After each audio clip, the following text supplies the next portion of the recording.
White Rabbit Cave's located about 70 kilometres north of Revelstoke. Getting there is a bit of an adventure. I'm sitting up overlooking the entrance to Lookingglass Cave at the moment. But in order to get here, it's a lot of highway driving to get just beyond Revelstoke. Then it's a good couple of hours, probably about 80 k's on fairly well maintained forestry roads. And then it gets a bit rough. If you like the paintwork on your truck, you probably shouldn't come all the way in here. You have to go through some pretty dense vegetation, lots of trees that you're crashing through. And then there's a pretty nasty washout. We spent quite a bit of time a couple of days ago fixing that road up so we could get across where some beavers had built a dam above, and it had created a lake that caused this massive washout. And then we've had to do quite a bit of work getting around a much larger washout.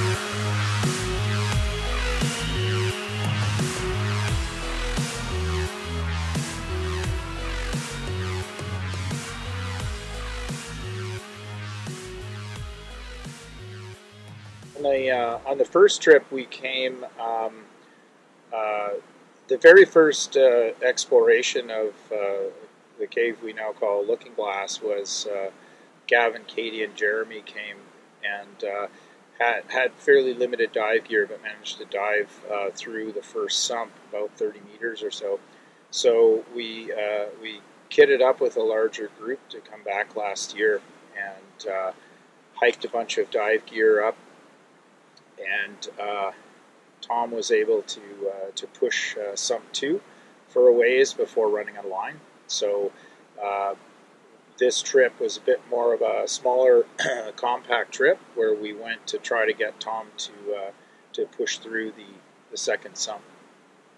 Yeah, the road clearing trip, that was quite entertaining. You know, we had to bring some tools up there, a chainsaw, pickaxes, loppers, basically to get around this massive washout to connect two pieces of a well-maintained road together. Right? It took about 8 hours and a bottle of Crown Royal, but we got there. You know? Yeah, to get to the cave from here, like I said, you have to hike down this valley through beautiful old growth forest. And you lose a lot of elevation going down to the river, and then you have to come up the other side of the valley up to the resurgence itself. Big major old fires that you see right now, PG? They have a good... The hike to the cave from here is beautiful. You have to go way down the valley and back up again. So I think you lose about 50 meters of elevation and hike up another 100. Always wanted to be a spaceman. Plus you gotta have real good eyes for that. And then you traverse out across the top into onto the top of the waterfall and do a short rappel, maybe 5 meters down to the cave entrance.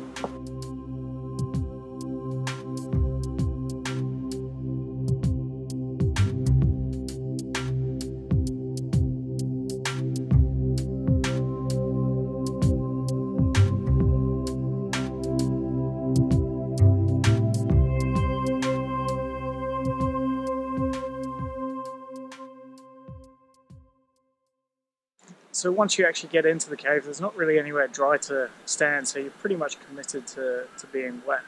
And we've installed a rope so that you can hang all your dive gear off it and kind of use that to get geared up.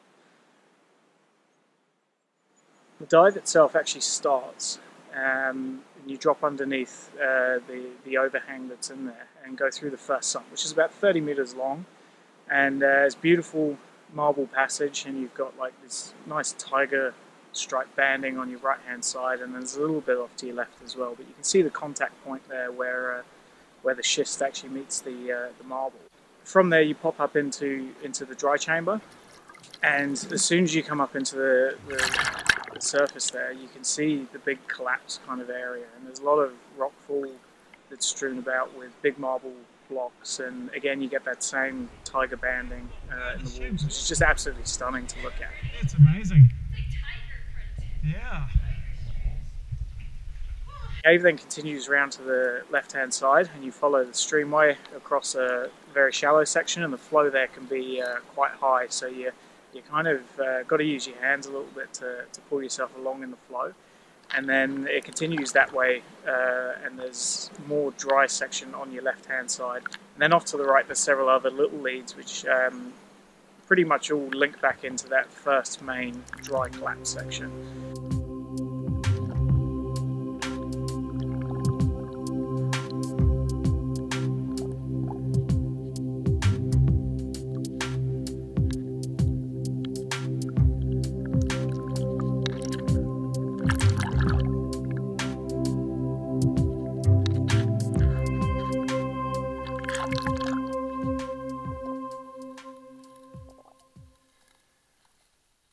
Shortly after that, you make an abrupt right-hand turn, and the cave drops back down underwater, and you follow that for quite a ways, and just the most amazing phreatic passage. And it's just this pure white marble walls on the floor, ceiling, and both left and right, and it's just absolutely stunning. It's probably my favourite part of the cave.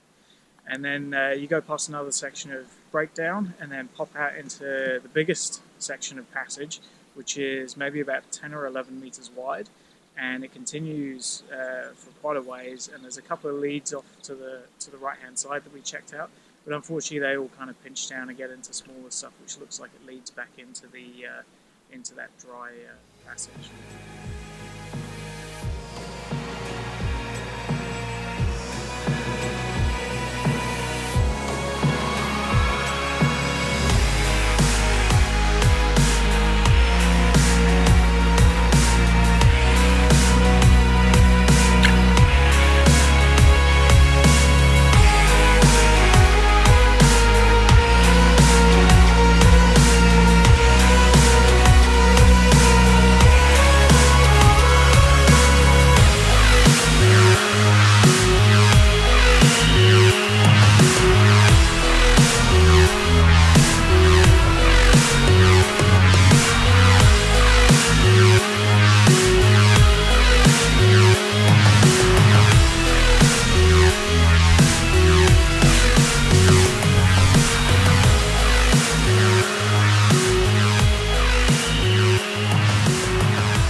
When you pop up in that second sump, it's just absolutely amazing. There's again, passage splits in two, and the right hand side is an active streamway with cobblestones on the floor, and the left hand side looks like big walking passage of a little bit of breakdown but still phreatic, and that's still yet to be explored. So no doubt the guys will come back next year and extend the cave through the dry section and hopefully link it up to White Matter.